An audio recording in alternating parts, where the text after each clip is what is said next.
All right, everybody, I am here with Johnathon Henderson, okay? Successful businessman, business owner, entrepreneur, and he is thankfully and one of the TPAS trained adjusters. Johnathon came to us. When did you come to us, Johnathon? It was 2017 Okay, 2017. He March. he was looking for something. He heard. How did you hear about us? Uh, my mom actually, my mom told me about Deborah. Told me to call her. At the time, I was an insurance agent, so I was a sales producer for Austin. I was already in the insurance game, but I was working more so in the office. Mom told me about the opportunity to become an insurance adjuster. And she said, call this number. Her name's Deborah. Call this lady and talk to her. That's what I did. Yeah, and I Okay. actually quit my job. Uh, Well, I didn't quit, but the owner that I was working with was selling her business, Mm. and another agent wanted to pick me up, but I decided not to do that and Okay. pursue adjustment instead. So I remember when you came to us in 2017, I think you came to one of our symposiums first. Is that right? That's true. Yes, yes. And so what was it about? You came to the symposium because, you were obviously curious. Your mother said, "Hey, give these people a call." You looked us up, saw we had a free event going on, just an information session. So after you attended the symposium, what was it about what you heard that you were like, "You know what? I think I'm going to go ahead and move forward with this." One, the income, Okay. the income potential, Mhm. me being my own boss, Yes. and being able to control my outcomes with my hustle and nobody else. Basically telling me how much I can make or dictating how much I can make. It was all on me, and that right there, for me, was the selling point. For me to at Yes. least give it a shot. If it didn't work, oh well. Okay. Okay. And so then you attended class. Do you remember what month that was in It was 27?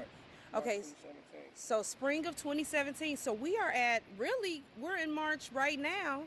So we're at the 3 year mark. You're at your 3 year adjuster anniversary. Congratulations. So, okay. So you came to class, you passed the test, you got your adjuster's license, you finished your application process, you got the license, boom. So then what happens next?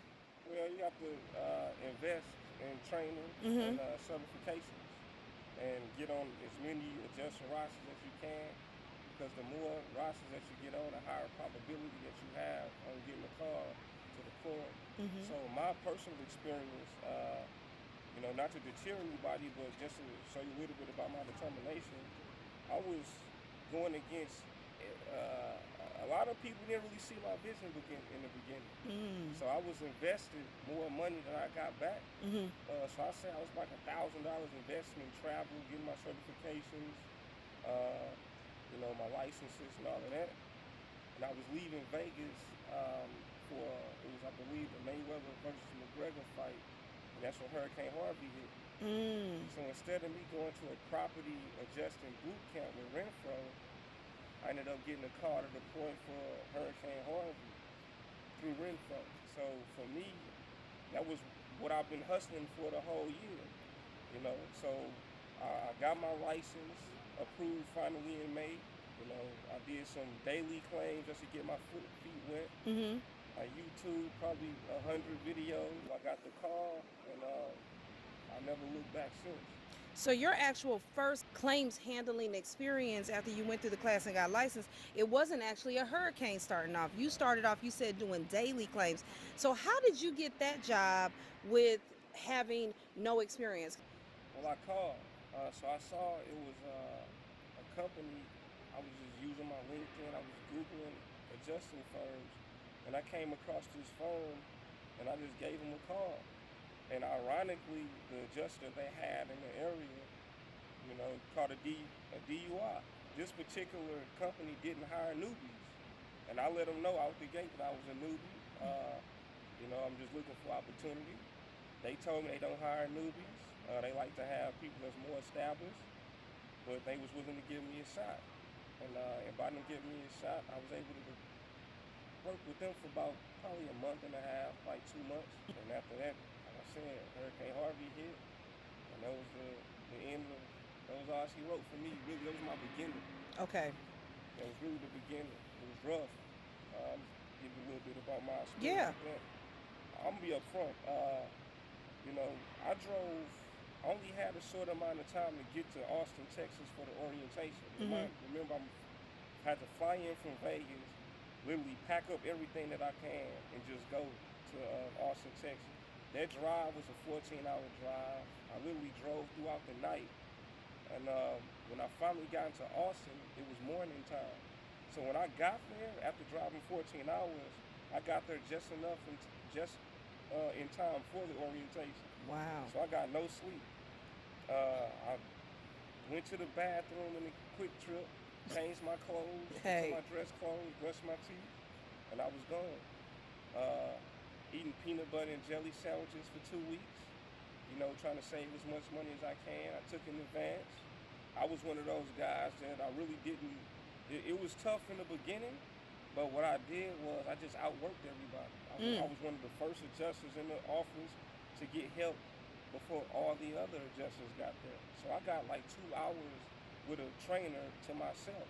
Wow. Before everybody else could get there. Because in the catastrophe, you have a room full of hundreds of adjusters and there's only a few trainers. You know, so it was just a hustle. You know? Wow.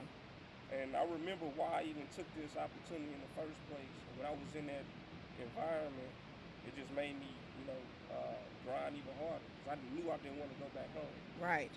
It seems like when you approached this, when you got deployed for Harvey, you were very tactical with your approach. You knew that there was competition out there. You knew that there were other adjusters that you were competing with. You knew that you wanted to make the money and continue to make the money and stay deployed. And so, like you said, you outworked them. I love that. I love that. So you were like the first person there. You were asking those questions, getting in the help room, getting in front of those trainers before anybody else so that they could see your work ethic, that you were serious. What we were just following up on was, as a new adjuster, how long you lasted. And you said about 30 to 45 About days. A month and a half. Okay. I'd say about probably 45 days. Okay. So I wasn't the one that was initially closing out the claim. At first, I had to get training and I had to get help with that because I didn't know the process. Right. So my advice to a new adjuster would be to learn the process. You got this step. What do I do after that? What do I do after that? To closing, beginning to close. Reason being is that's how you're able to close out a lot of the claims and make sure yourself. A lot of the times, what I see is a lot of the trainers, they want to see production. And they want to see progress. You don't want to be in the same spot for 3 weeks that you were when you first got there. They want to see that you're actually learning because they understand that you don't know everything. And there was some people that quit. The pressure of the catastrophe was just too much for them. It was overwhelming for them. You got 50 claims coming in. For me personally, you have everybody they think that they're the only one. You have some claim owners that's been with the insurance company for probably 30 years, never filed a claim, so they believe that they should be number one. So you got a lot of different personalities and different things that you're dealing with. As far as your own person, you're probably going through some things personally yourself that this claims process can make your, day a little bit more challenging. Right. What I would say is block all of that noise out and remember why you even came in the first place. I'm pretty sure you had your family in mind when you took the deployment. Back home you got people depending on you. So this is not the time to check out. So whatever challenges you're dealing with, use that as fuel to keep going forward because for me personally, after Hurricane Harvey, I had the opportunity for the wildfire. Now with that, I had to kick in the door for that. I sent an email. It was probably a paragraph.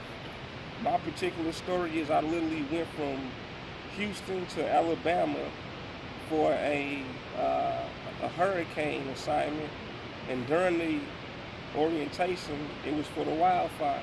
And while we were in the orientation, they literally just shut it down in the middle of it and told everybody to get with their external resources, and basically told us to just go home. I drove 10 hours to be there. So we wasn't compensated for that at all. So for me, um, when I reached out to the firm about the California wildfire opportunity, they told me that they were looking for adjusters with 5 years experience. Mm. Um, and they already were staffed, and they'll call me and they'll get back to me with any assignments that fit my qualifications. So they gave me the script. Well, instead of me quitting and using that as a, all right, I'll just try next time, no, I sent the email. And after I sent that email, I got a call probably 20 minutes later to see if I was interested in going to California still. Wow. And I took that opportunity, and that's where I really learned the claim handling experience working that assignment. You called, they rejected you. You was like, I'm sending an email. I sent the email. You have to be persistent. Have to be. And with that assignment, I'm gonna talk numbers. Right in the beginning, they didn't have any claims for us. So we all know California is expensive, especially during the catastrophe. All the hotels are booked up Yes. by the locals. Yes. So we have to find Airbnbs and everybody jacking up the prices. Well, for me, I didn't have any claims, and it was costing me to be there.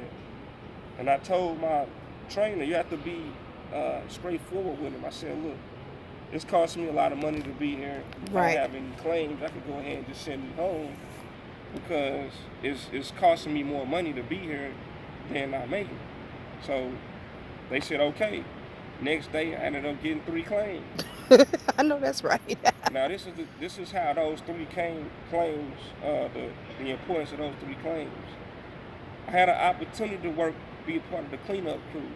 What that is the firm select probably 10 adjusters to stick around after everybody goes home. So when they send you home, you have the cleanup crew to literally just clean up all the claims behind everyone else. So I worked myself up to become one of the cleanup crew members, but I was the first guy able to do that because I only had 3 claims to close. Everybody else had 7 claims, so they couldn't close out their claims to get put on the hourly rate that I was getting put on. I made $3,000 a week during cleanup, and I was the only guy making it. Because I was the only person on the cleanup crew at that point. Right. Because I only had 3 claims to close. And even with that, I talked to the project manager, the guy that was in charge of the whole California project for Renfro, the firm that I was working with at the time. And I told him, I said, hey, I don't know if you already have your full roster as far as the cleanup is concerned. But if you do have an opening, I'm interested. I want to stick around. I'm ready to go home just yet. And he said, hey, he didn't know me at the time. He said, I always see your face. You're always in the office. And at the time, I always sat with the big wigs. So the trainer, the project manager, the second in command, I sat next to them every time. You know, just to soak up whatever knowledge I can get. And one of the reasons I did that was because a lot of other adjusters would come over there with questions.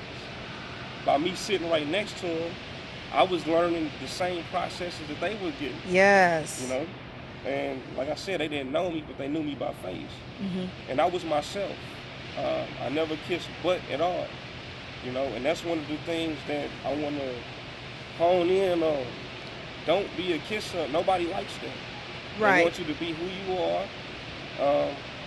And they respect you for being who you are. And if you have something to say, express it to them. If you have frustrations, express it to them. You know, a lot of these guys been in the business for a long time, and they understand the frustrations and the ups and downs that come with this industry. So now, after that, I got the opportunity to work Maryland. Now, with this Maryland opportunity, it was an assignment that for an adjuster that got his feet wet and that was used to making a lot of money. This wasn't an assignment that an adjuster would really want to take. I was only getting paid 10-hour days, 5 days a week. That's not a lot of money compared to me getting paid 7 days, 12-hour weeks. And you were getting paid hourly Yeah, I for was getting Maryland? paid hourly. Yeah, How much Maryland. were they starting off with you I hourly? got paid $37 an hour. Okay. Yeah, But you same could as get cleaner. overtime because you're going over 8 Yeah, hours a day? I couldn't really get overtime because I was only working 10 hours. Okay, got you. You know, I got a little bit of overtime, but it wasn't that much. Okay. But for me, I took the assignment and I made it my baby. Mm. Now, my whole goal was to, and it was a 60-day contract. Mm-hmm. I started off on a 60-day contract. Well, my goal was to do a little bit more than I was getting paid for, so eventually I can get paid for, you know, more than what I'm actually doing. Right. So it went from 5/10s after the 60 days, right? And they said they wanted to keep me alone. They asked me if I wanted to stick around for another 30 days. Mm. I said, sure. They said, well, look, in this next 30 days, we'll pay you 6 10s now. Okay. Because there was a lot of claims coming in over the weekend. Okay. I wasn't there to work. So 6 days a week, 10 hours a day? Yeah. Okay, okay. So after that 30 days, I was getting 6 10s. All right. Well, with those 6 10s, I'm going to be honest, I was probably working 16-hour days anyway. Right. I was doing way more than I was getting paid for. And I was doing everything. Water mitigation, wind, hail, fire, everything. Well, after that 30 days expired, the TM asked me if I wanted to stick around another 30 days. Mm. But it wasn't 30 days. He asked me if I wanted to stick around from November to February. Oh, wow. And if I was willing to stick around, and then change territories that was about 40 minutes away from my previous territory. Mm. Now, by me working 16-hour days, my goal was always 7/12s. Right. So I negotiated my own salary. I negotiated 7/12s with the TM, and he made it happen for me. Mm. Based off my work product, Mm-hmm. based off of me working 16-hour days, Mm-hmm. only getting paid for 10. Right.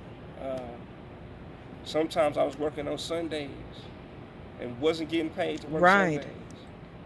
Sundays. So long story short with that, I took a 60-day contract and turned it to a year. Mm.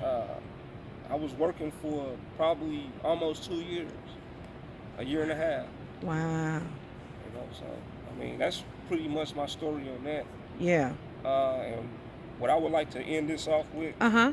is, regardless of what your friends and your family think about you taking on this opportunity, Mm-hmm.